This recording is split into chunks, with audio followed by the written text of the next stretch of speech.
2020년도에는 하나님께서 귀하게 쓰신 인물들을 중심으로 해서 매주마다 설교를 하고 있습니다. 몇 주에 걸쳐서 엘리사에 관한 일대기를 우리가 살펴보고 있습니다. 엘리사는 스승 엘리야 못지않게 하나님의 많은 영감을 받아서 큰 사역을 했던 그런 인물입니다. 그야말로 이스라엘의 국사, 나라의 큰 스승이고 큰 어른으로서 왕에게도 막강한 영향력을 미쳤던 인물이 바로 엘리사입니다.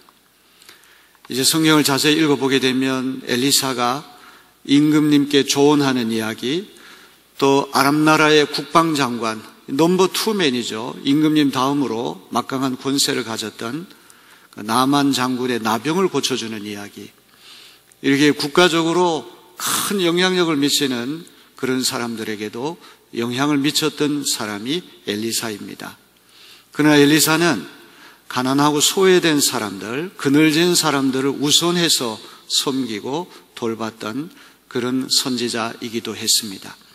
우린 지난 주일에 선지생도 한 분이 장차 목회자가 되기를 꿈꾸고 신학 공부를 했는데 젊어서 세상을 떠났습니다. 설상가상으로 빚더미까지 남겨서 두 아들이 체주에게 노예로 잡혀갈 처지까지 갔습니다. 이제 이런 세 모자를 엘리사 선지자가 어떻게 도와주는가 우리가 지난 주일에 들었습니다. 자, 오늘 등장하는 수넴 여인은 이 선지생도의 부인과는 여러모로 다릅니다. 이 여인은 귀부인입니다. 굉장히 부자고 또 굉장히 세련되고 교양미가 있고 품위가 넘치는 그런 고귀한 여성이 수넴 여인입니다.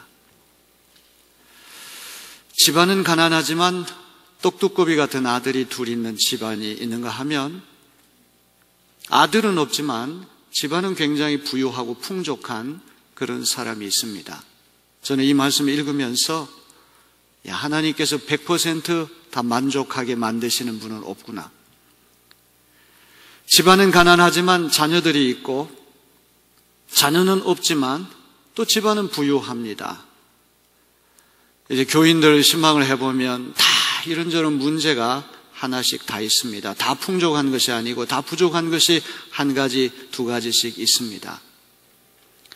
어떻게 생각하면 하나님께서는 그 한 가지 부족한 것 때문에 우리를 붙들어 주시고 그것이 하나님의 은혜와 축복을 받는 통로가 되게 하시는 줄로 믿습니다. 해 아래, 하늘 아래에 있는 인생 중에 100% 만족을 누리며 사는 사람이 어디 있겠습니까? 여기와 앉아있지만 우리에게도 다 한 가지 아픔이 있고 슬픔이 있고 상처가 있고 다 문제가 있을 것입니다. 부족한 것이 있을 것입니다. 약할 때 강하다라고 하는 그런 말씀도 있는 것처럼 바로 그 문제 때문에 우리는 주님께 나아갈 수가 있고 그 문제를 붙들고 주님께 간구할 때 주님 우리를 도와주실 줄로 믿습니다. 수넴이라고 하는 도시는 오늘까지 이스라엘에 있는 굉장히 오래된 도시입니다. 지금 엘리사 선지자는 갈멜산에서 사역을 하고 있는데 이 갈멜산에서 수넴까지는 25km 정도 떨어졌습니다. 근데 엘리사 선지자가 이곳저곳을 옮겨 다니면서 사역을 하다 보니까 수넴이라고 하는 마을을 자주 지나가게 됐습니다. 수넴 여인은 먼지나고 뙤약볕에 고생하는 하나님의 선지자, 하나님의 종 엘리사가 너무나 딱하게 여겨져서 음식을 대접했습니다. 여기 8절 말씀에 보니까 간 말이 나오죠. 간권이라고 하는 말은 간절히 권한다는 말이에요. 엘리사 선지자가 사양을 해도 목사님 그렇게 하지 마시고 우리 집에 와서 음식 들고 가세요. 점심 들고 가세요. 저녁 들고 가세요. 정성을 다하여 선지자 엘리사를 섬겼다는 이야기죠. 이렇게 목회를 오래 하다 보면 교우들 가운데 섬김의 은사가 있는 분이 계십니다. 대접의 은사가 계신 분이 계십니다. 집에서 김치를 정성을 다해서 준비하고 게장을 담그고 해서 목사님 드시라고 이렇게 하는 가정이 있어요. 아무나 할 수 있는 것이 아니죠. 여기 수넴 여인도 하나님을 경외하는 믿음이 있고 하나님의 선지자, 하나님의 종을 공경하는 마음이 있기 때문에 사양함에도 불구하고 자기 집에 초대해서 정성을 다하여 선지자 공개했다는 말이죠. 그것도 부족해서 이렇게 뙤약볕에 먼지 나는 길을 고생하며 사역을 하시는데 너무 안 됐다. 수넴에 들리실 때마다 편안히 쉴 수 있도록 쉼터를 하나 마련해야 되겠다. 남편을 설득해서 옥상에다가 다락방을 멋지게 만들고 그 전망 좋은 다락방 안에다가 침대와 탁자와 의자와 촛대까지 갖추어 놓게 했습니다. 그냥 편안히 쉬는 쉼터일 뿐만 아니라 집무까지 할 수 있도록 배려했던 것이죠. 제 오늘 설교의 제목이 공경이라는 것입니다. 오늘 어버이 주일을 맞이해서 우리는 부모님을 공경하는 자녀들이 되어야 할 것입니다. 젊은이들은 연세 많으신 어르신들을 공경하는 이들이 되어야 할 것입니다. 여러분, 대한민국은 대한민국의 법도가 있고 문화가 있고 풍속이 있지 않습니까? 옛날부터 동방이지국이라고 하는 말을 들은 나라가 우리나라가 아닙니까? 그런데 동방예의지국은 옛말이 되고 말았습니다. 공경하는 정신을 점점 찾기 어려운 시대가 되고 말았습니다. 수넴 여인처럼 하나님의 선지자, 하나님의 종들을 공경하는 교인들이 되시길 바랍니다. 목사님이 그런 말씀을 자기 입으로 하시면 어떡합니까? 제 이야기가 아니라 성경 이야기예요. 수넴 여인이 하나님의 선지자 엘리사가 고생하는 것을 보고 딱하게 여겨서 집안에 모셔다가 정중하게 식사 대접을 하고 그것도 모자라서 자기 집 옥상에다가 다락방을 멋지게 만들어서 전망 좋은 방에 침대, 탁자, 의자, 촛대까지 갖추어 놓고 집무까지 하게 했다고 하는 말이죠.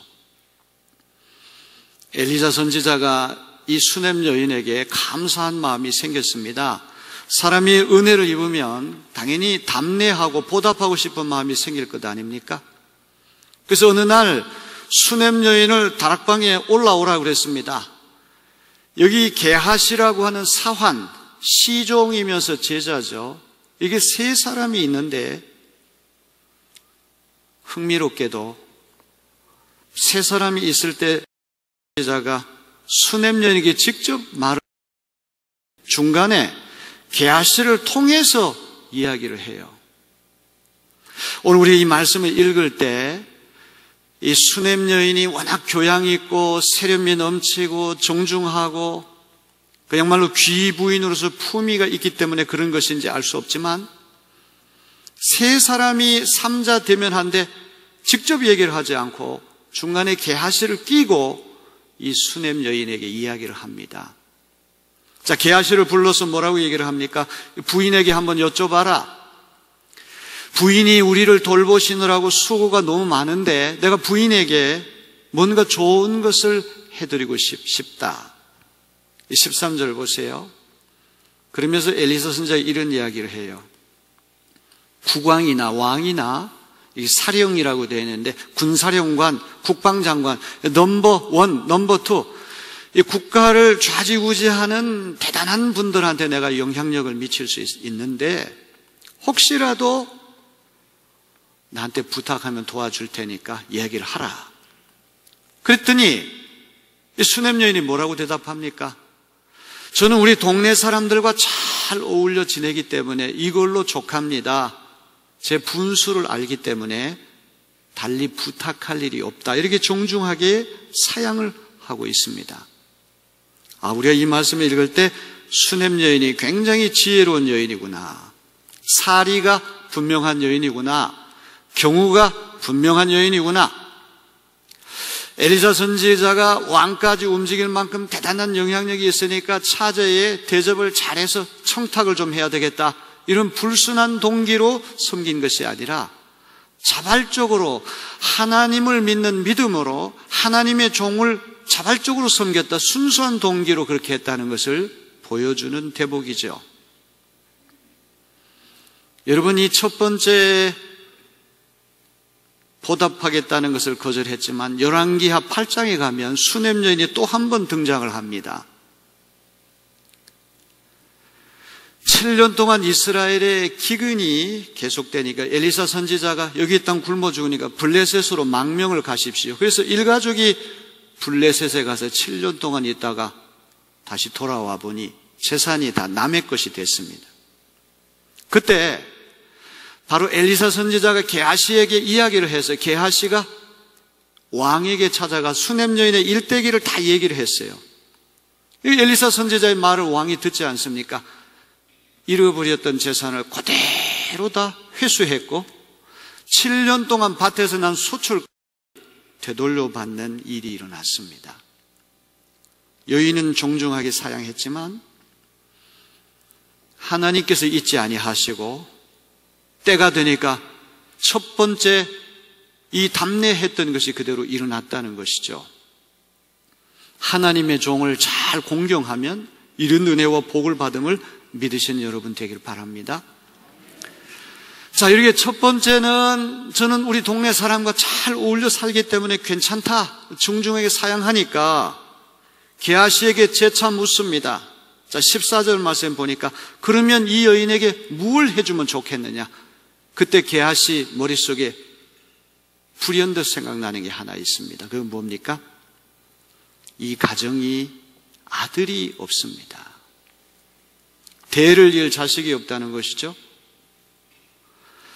그 많은 재산이 다 이스라엘 율법에 의하면 친척, 가까운 친척에게 다 넘어갈 판이죠. 또 하나 문제는 남편이 나이가 늙어서 생산할 기력이 모자란다는 것입니다. 아들이 없는 데다가 남편 나이 늙어서 생산력이 떨어지는데 이 아들을 얻는다는 것은 사람이 하는 일이 아니라 하나님이 하시는 일인 줄로 믿습니다. 엘리사 선지자가 이 말을 듣고는 여기 16절을 보세요. 16절이 아니라 16절 맞네요. 한 해가 지나 이맘때가 되면 1년 후에 네가 품에 아들을 안게 될 것이다. 이런 예언을 해요. 자, 오늘 우리 수넴 여인이 이 아들을 얻기 전과 얻은 후에 또 아들이 죽습니다.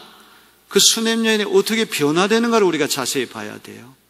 굉장히 교양이 있고 세련되고 정중하고 품이 있고 경우 바르고 이성적인 여인이 하나님이 주신 선물 아들을 잃어버린 후에 그가 어떻게 변하는가, 오늘 우리가 주목해서 봐야 할 그러한 변화입니다.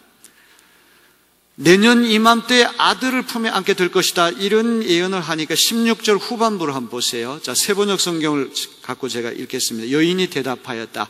그런 말씀 마십시오. 예언자님, 하나님의 사람께서도 저 같은 사람에게 농담을 하시는 겁니까? 번역이 잘 됐습니다. 쉽게 얘기를 한다. 목사님도 농담할 줄 아세요? 이 얘기예요. 제가 어떻게 아들을 얻는단 말입니까? 우리 남편 늙었고 생산력이 떨어지는데 어떻게 아들을 얻는단 말입니까? 농담하지 마시고, 하나님의 사람, 하나님의 선지자 엘리사를 공경하고 환대했던 수넴 여인은 합리적이고 냉철하고 교양 있고 품위가 있는 여성입니다. 허황된 요행을 바라는 사람과는 거리가 멀지요. 보답으로 주겠다는 두 선물을 차례로 사양했던 것입니다. 그런데 하나님이 도우시니까 수넴 여인의 태문이 열려서 그 이듬해가 돼서 아들을 얻게 됐습니다. 집안은 부유하지만 자식이 없어서 늘 적막하던 생기가 돌기 시작한 것이죠. 호사 다마라고 하는 말이 있어요. 좋은 일이 일어나면 나쁜 일이 또 연거푸 일어난다는 그런 이야기가 있듯이 잘 자라던 아들이 아버지가 들판에서 추수할 때 나갔다가 햇볕을 너무 심하게 쪼여가지고 일사병에 걸렸어요. 성경을 읽어보면 19절에 보면 아이고 머리야 이렇게 되어 있어요. 아이고 머리야 이 얘기는 일사병에 걸렸다는 말이거든요. 기겁을 한 아버지가 나이가 늙어서 아들을 들 힘이 없으니까 젊은 종에게 시켜가지고 빨리 엄마에게 데려다 주라. 그래서 그 종이 수넴 여인에게 데리고 왔습니다. 기적적으로 얻은 아들이니까 얼마나 귀한 아들입니까? 금이야 오기야. 정말 귀한 아들이 죽어가니까 무릎 위에다 놓고 그 아들을 위해서 얼마나 기도를 했겠습니까? 점심때쯤 돼서 반나절 만에 아이가 숨을 거두고 말았습니다. 하나님이 주신 아들인데 갑자기 죽다니 마른 하늘에 날벼락이 떨어진 것이죠. 아들을 얻었을 때 얼마나 믿음이 좋아졌겠습니까? 하지만 갑자기 아들이 죽으니까 믿음이 흔들리기 시작했을 것입니다. 수넴 여인은 죽은 아들을 엘리사 선지자를 위해 마련해둔 옥상 다락방에다가 데리고 가서 엘리사 선지자가 누워있던 침대 위에다가 그대로 눕혀놓습니다. 그러고는 누구에게도, 남편에게도 아들 죽었다는 말을 안 합니다. 그러고는 엘리사 선지자가 있는 갈멜살까지 25km나 되는 먼 거리를 단숨에 달려갑니다. 아들을 잃고 엘리사에게 달려가는 수넴 여인의 모습, 엘리사, 게하시, 수넴 여인이 3자 대면을 하게 되었는데 언제나 정중하고 품위를 잃지 않고 차분하고 다소곳했던 여인이 아들이 세상을 떠난 다음에 굉장히 격정적인 모습으로 바뀌어집니다. 27절 말씀 보세요. 이 여인이 엘리사를 만났을 때 엘리사의 발을 껴안습니다. 항상 거리를 두고 품위를 유지하고 굉장히 교양미 넘치던 여성이 엘리사 선지자를 만나니까 발을 껴안아요. 기겁을 한 게하시가 여인을 떼놓으려고 하니까 엘리사 선지 그렇게 하지 말라. 뭐가 괴로운 일이 있는가 보다. 우리 들어보자. 28절에 수넴 여인이 엘리사에게 하는 말을 한번 들어보세요. 28절을 세 번역으로 읽습니다. 여인이 엘리사에게 말하였다. 예언자님, 제가 언제 아들을 달라고 하였습니까? 저는 오히려 저 같은 사람에게 농담을 하지 마시라고 말씀드리지 않았습니까? 목사님, 제가 언제 아들 달라고 한 적이 있나요? 그런데도 주시더니만, 달라고 하지도 않는데 아들을 주시더니만 이렇게 빼앗아가도 되는 겁니까? 이렇게 따지고 있는 것입니다. 분노를 터뜨리고 있는 것이죠. 다소곳하고 정중한 귀분의 모습이 자식을 잃은 다음에 분에 겨워 격정적으로 따지는 열혈 어머니로 변화되었다는 것입니다. 엘리사 선지자가 이 여인에게 어떻게 반응하는가를 또 살펴볼 필요가 있습니다. 29절에 보면 엘리사는 이때까지만 해도 뭔가 안일하게 생각을 했던 것 같아요. 자기의 종인 제자인 게하시에게 자기가 쓰던 지팡이를 주면서 이것 가지고 수넴에 달려가서 그 죽은 아들 얼굴 위에다가 지팡이를 놓으면 살게 될 것이다. 자기가 직접 가지 않고서도 문제가 해결될 것이다. 이런 생각을 했던 것이죠. 그런데 게하시가 먼 길 달려가서 엘리사 선지자의 지팡이를 죽은 아이 얼굴에 놓았지만 아이는 아무 기척도 없는 겁니다. 성경 읽어보긴 제자는 실패하는데 스승은 성공한다는 이야기가 자주 나와요. 예수님도 제자는 하지 못하는데 예수님이 딱 등장할 때 그 일을 해결하시잖아요. 무능한 제자, 유능한 스승이 대비되는, 대조되는 그런 대목입니다. 성경에 등장하는 게하시는 뭔가 부족한 모습으로 일관됩니다. 자, 이렇게 해서 잘 안 되니까 이 여인이 엘리사 선지자의 발을 붙들고 뭐라고 얘기를 합니까? 30절 말씀을 다 같이 봅니다. 세 번역으로 읽습니다. 그러나 아이의 어머니는 말하였다. 주님의 살아계심과 예언자님의 목숨이 살아계심을 두고 맹세합니다. 저는 어떤 일이 있어도 예언자님을 떠나지 않겠습니다. 엘리사는 하는 수 없이 일어나서 그 부인을 따라 나섰다. 이 말씀을 제가 묵상하면서 이런 생각을 해봤어요. 선지자도 발전하는구나. 선지자도 성장하는구나. 셋이 다 같이 모여 있는데 직접 수넴 여인에게 말을 하지 않고 중간에 게하시를 끼고 자꾸 얘기를 해요. 그러다가 이제는 직접 얘기하는 단계까지 나아갔죠. 그리고 아들 하나 죽은 거 살리는 건 문제 아니다. 내 종 사환, 제자 게하시를 보내서 내 쓰던 지팡이 가지고도 해결된다. 굉장히 쉽게 했는데 안 된다는 말이죠. 그런데 이런 마음을 가졌던 엘리사를 돌려놓은 것이 수넴 여인의 절박함이라는 것이죠. 아들을 잃은 다음에 어떻게든지 엘리사 선지자가 현장에 가야지만 우리 아들 살아납니다. 이런 모성, 죽은 아들을 살리려고 하는 뜨거운 모성이 엘리사의 마음을 바꾸어 놓은 것입니다. 그의 엘리사로 하여금 더욱 성장하게 만들고 간접적으로 소극적으로 그렇게 하지 않고 직접적으로 적극적으로 최선을 다해서 그 아이를 살려내고자 하는 예언자의 정성을 다하는 모습을 우리는 보게 되는 것이죠. 여자는 약하지만 어머니는 강한 줄로 믿습니다. 제가 1987년도에 강원도 인제에서 이사단 17년대 쌍호 부대에서 군목 생활할 때 쌍호 아파트라고 하는 그 장교 아파트에서 제가 살게 됐는데 그 87년도에 우리 아들을 거기서 이제 얻게 됐습니다. 그 태어난 지 얼마 되지 않죠. 근데 우리가 그 아이를 혼자 이제 내버려 두고 밖에 나갔다가 돌아오게 됐는데 이 열쇠를 안 가지고 나갔다는 거예요. 근데 아이가 막 안에서 우는 소리가 들리는 거예요. 그때 한 7층쯤 되는 아파트인데 그때 제 아내가 위험을 무릅쓰고 베란다를 통해서 창문으로 해가지고 방 안에 들어가서 문을 열었습니다.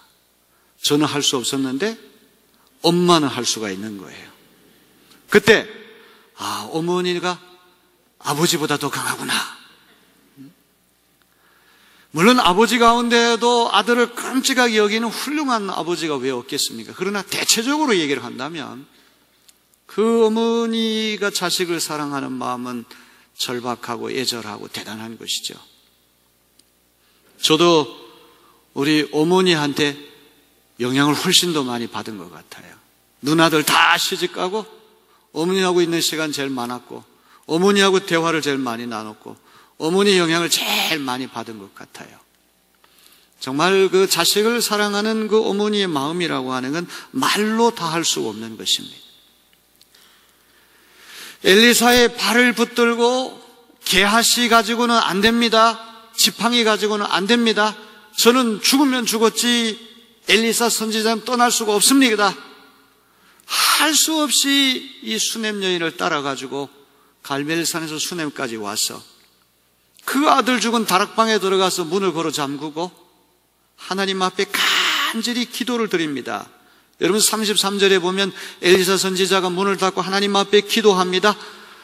그런 다음에 침대에 누워있는 그 죽은 아들 위에 올라가서 자기 몸을 포개입니다.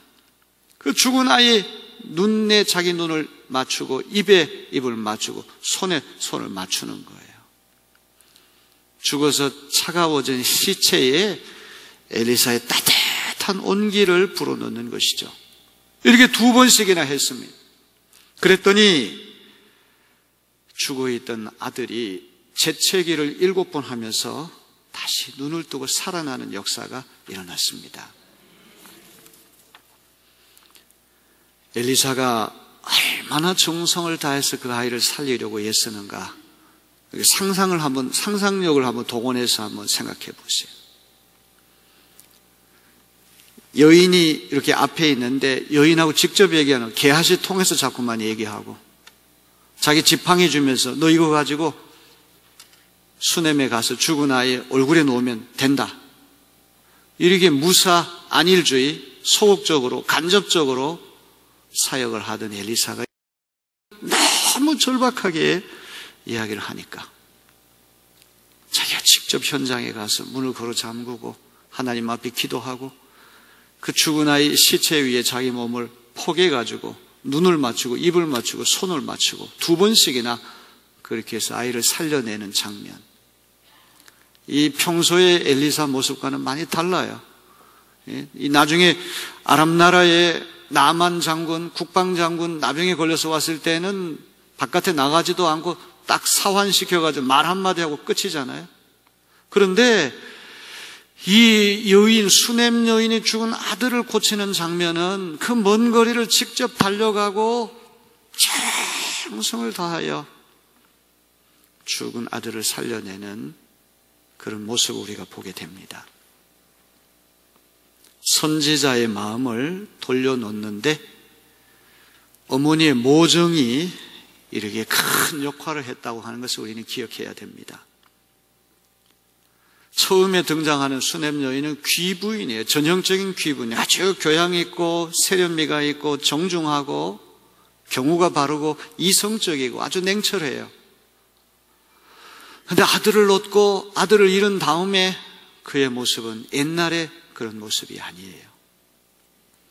적극적이고 격정적이고 직접 엘리사와談판을 하려고 하는 용기 있는 그런 여성의 모습으로 바뀌어지고 있습니다.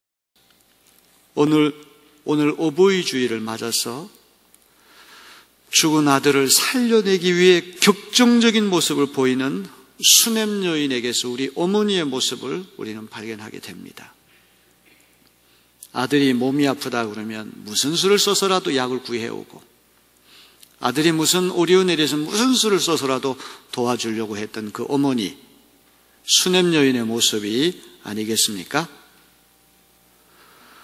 오늘 우리 어버이주를 맞아서 그런 어머니, 아버지를 기억하고 감사하는 시간이 되기를 바랍니다.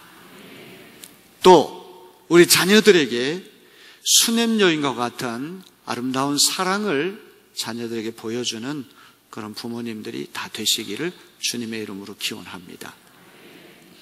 그 리차드 넬슨이라고 하는 구약학자가 성경에 나오는 여성들 가운데 가장 매력적인 여성이 수넴 여인이다. 에스더도 등장하고 아비가일, 한나, 사라, 라헬 많은 여성들이 등장하지만 이 수넴 여인의 이야기는 참 아름다운 이야기가 아닐 수 없어요. 공경을 잘하는 내리교인들 되시기를 주님의 이름으로 기원합니다. 윗어른들을 잘 공경하는 우리 젊은이들이 되어야 할 것입니다. 어르신들을 잘 공경하는 우리 내리교인들 되어야 하겠습니다. 하나님이 세워주시고 하나님 보내주신 하나님의 종들을 잘 공경하는 교인들이 되시기를 바랍니다. 그러면 복을 받게 될 줄로 믿습니다. 수넴 여인이 이런 큰 은혜와 복을 받았잖아요. 2가지 다 자기 이성적으로 사양했지만 하나는 신비한 방법으로 나중에 기근이 터졌을 때 재산 다 잃어버렸지만 엘리사가 보증을 해서 왕에게 이야기를 해서 재산 다 되찾고 또 아들을 얻고 죽은 아들을 되살리는 그런 이야기. 허황된 어떤 신비한 신화의 이야기가 아니라 하나님 오늘 우리에게 도전하는 메시지가 분명히 있는 줄로 믿습니다. 우리 귀한 말씀 마음에 잘 새겨듣는 그런 시간이 되었으면 좋겠습니다.